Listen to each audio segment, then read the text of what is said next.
E hoje o nosso papo com a doutora Gabriela, a nossa parceira, que vocês gostam tanto das lives dela, é sobre a osteonecrose de mandíbula. Que a doutora Gabriela falou osteonecrose medicamentosa. Mas ela vai explicar tudo pra gente. Doutora Gabriela, bem-vinda. Obrigada por estar aqui hoje. Obrigada, Cris. Obrigada mais uma vez pelo convite. Vamos conversar hoje sobre a osteonecrose medicamentosa. Que é a mesma coisa que a osteonecrose da mandíbula, não é? É a osteonecrose dos maxilares. Maxilar, que é aqui.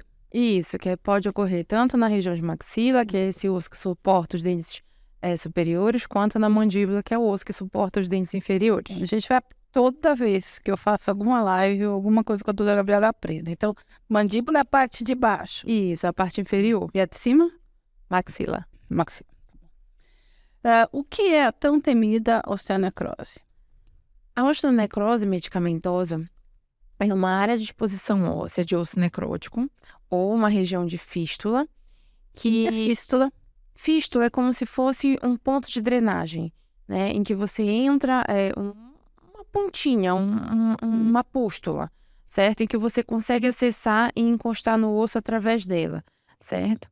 Ou essa região de fístula, que ocorre há mais de 8 semanas, que está presente ali naquele paciente há mais de 8 semanas, certo? Em pacientes que fazem terapia com medicamentos antirreabsortivos ou antiangiogênicos, né? Vamos decifrar isso para o pessoal.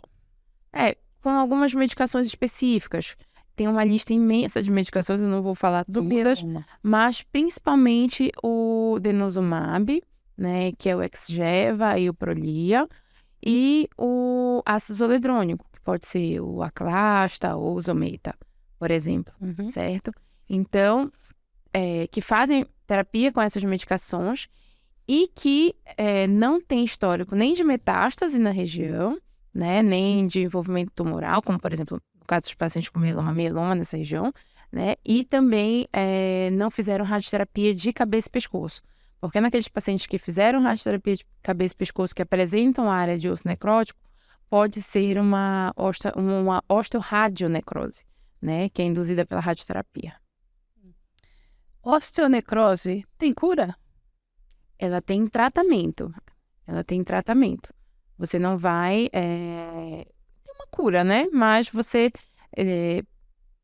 tem situações em que você não consegue tratar completamente. Você vai tirar o paciente da dor, vai diminuir aquele foco de infecção quando ele tem uma infecção ali presente, mas você não consegue, por exemplo, fechar aquela área de necrose completamente. O osso não volta, então não regenera? Não, o osso ele não regenera. Mesmo quando você trata, ele fica com um pequeno defeito ósseo, né? Ele remodela, né? Ele não regenera. E qual é o tratamento da osteonecrose? Bem, o tratamento é individualizado, certo? Então, vai depender do estágio em que essa osteonecrose esteja, né? Tem pacientes, por exemplo, que estão no estágio 0. Eu vou falar um pouquinho desses estágios para vocês, tá? O estágio 0, por exemplo, é aquele paciente que ele não tem exposição óssea ainda, mas ele já tem dor na região, já tem algumas características que você consegue ver no raio-x, na tomografia, certo? Então, você vai tirar aquele paciente do quadro de dor, certo? Ou do quadro de infecção, por exemplo. O estágio 1 é quando você já tem a área de exposição óssea, mas não tem a infecção. Aí, nesses casos, você consegue tratar, né, esse paciente, às vezes, só removendo a causa do trauma, ou então com bochechos à base de clorexidina, com clorexidina em gel tópica. Por isso que eu digo que o tratamento é muito individualizado, né? Ou então, tentando debridar somente aquele osso, remover somente aquela área de osso necrótico da região. Algumas medicações por via oral, como a pentoxifilina e o tocoferol associado, para melhorar a vascularização da área, também melhorar o tocoferol tem um efeito antioxidante, então você prescreve essas medicações. Pode ser tratado com a terapia fotodinâmica antimicrobiana, que é a associação do laser de baixa potência com um corante, que é o azul de metileno, para diminuir a contaminação da área. Antibiótico terapia tem muitos tratamentos, né? E Estágio 2 é quando aquele paciente ele tem já a exposição óssea, mas com um quadro infeccioso associado, né? Ele já tem muita infecção, muita drenagem de pus ali na região. E o estágio 3 é quando você já tem uma área de exposição óssea que pode ocasionar alguma fratura patológica da maxila ou da mandíbula e presença também de comunicação bucosinusal, fístulas extraorais. Então, você já tem um quadro ali mais grave, né? Isso varia muito, Cris, de serviço para serviço, o tratamento também, né? De quem é que está tratando.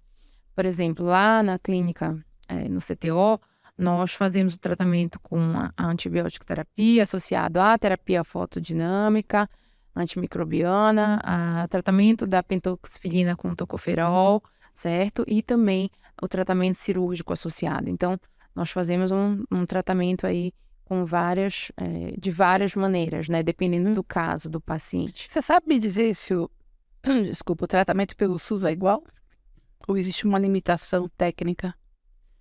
Olha, depende, né? Depende, porque quando a gente fala no SUS, na região norte, é diferente quando a gente fala no ICESP, aqui em São Paulo. Com certeza, né? Então, infelizmente, as realidades dentro do Brasil, elas são muito diferentes. Então, quando você tem aqui acesso a um serviço do SUS como é o do ICESP, você vai com certeza receber um tratamento muito apropriado, né? Muito adequado. Então, depende muito do local do Brasil em que esse paciente vai estar localizado, né? Isso é verdade, né? Mas você falou do tratamento.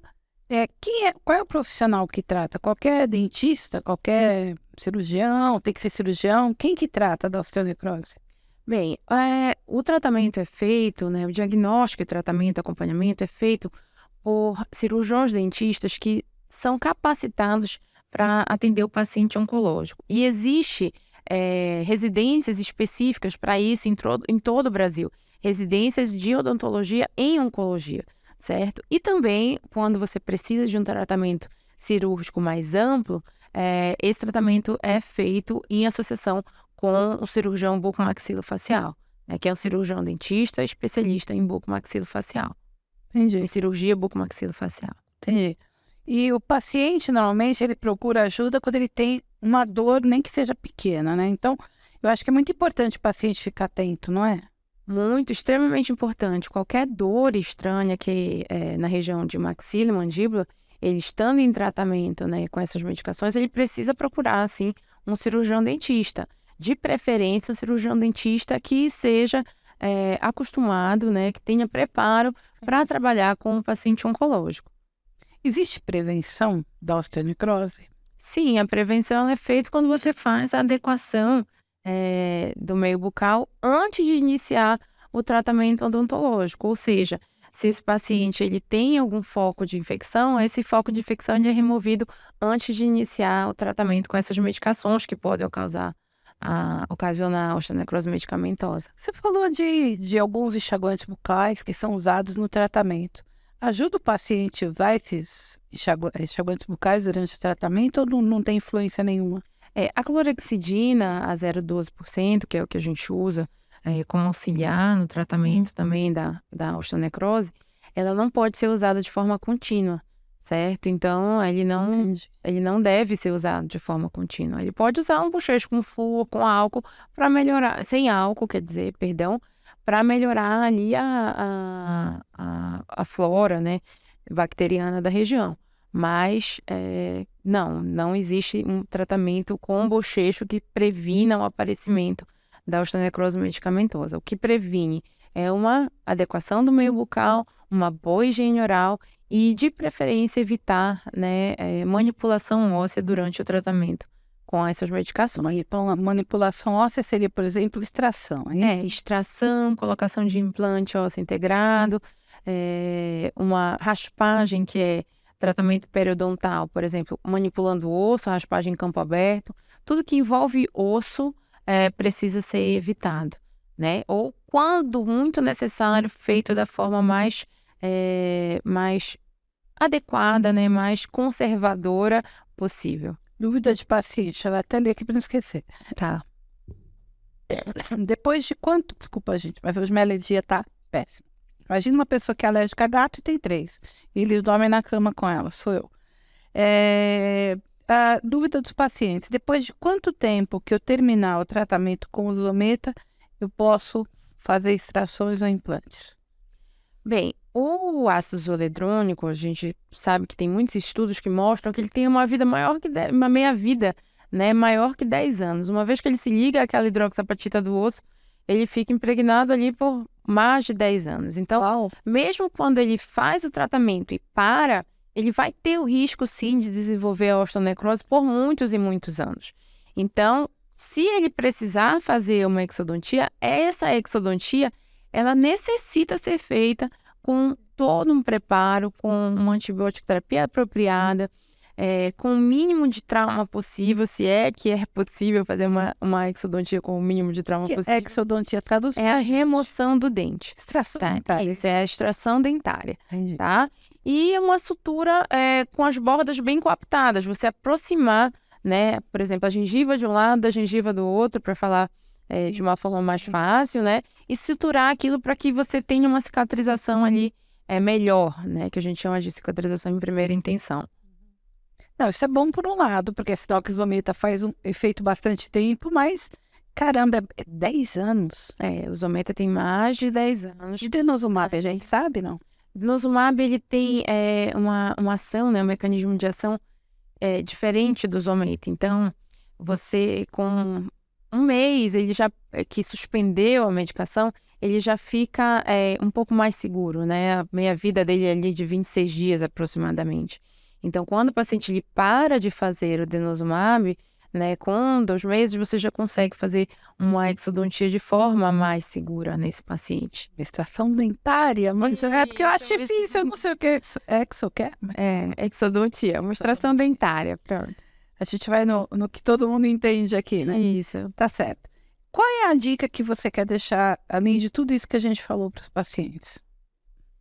Que procurem um cirurgião dentista, que façam um acompanhamento durante o seu tratamento oncológico, para que você possa fazer realmente um diagnóstico precoce dessas alterações. Muitas vezes você tem o aparecimento de uma área de exposição óssea sem necessariamente ter dor. Então, quando você faz o acompanhamento com o cirurgião dentista, aquele diagnóstico ele vai ser feito o mais precoce possível. E sempre, quando possível, procurar o tratamento odontológico antes de iniciar, né, a terapia com essas medicações. Se você ficou com alguma dúvida, manda sua dúvida para o WhatsApp da MF, que a gente volta com a doutora Gabriela para responder para vocês. Perfeito. Obrigada, doutora Gabriela. Obrigada a vocês e até a próxima. Até a próxima.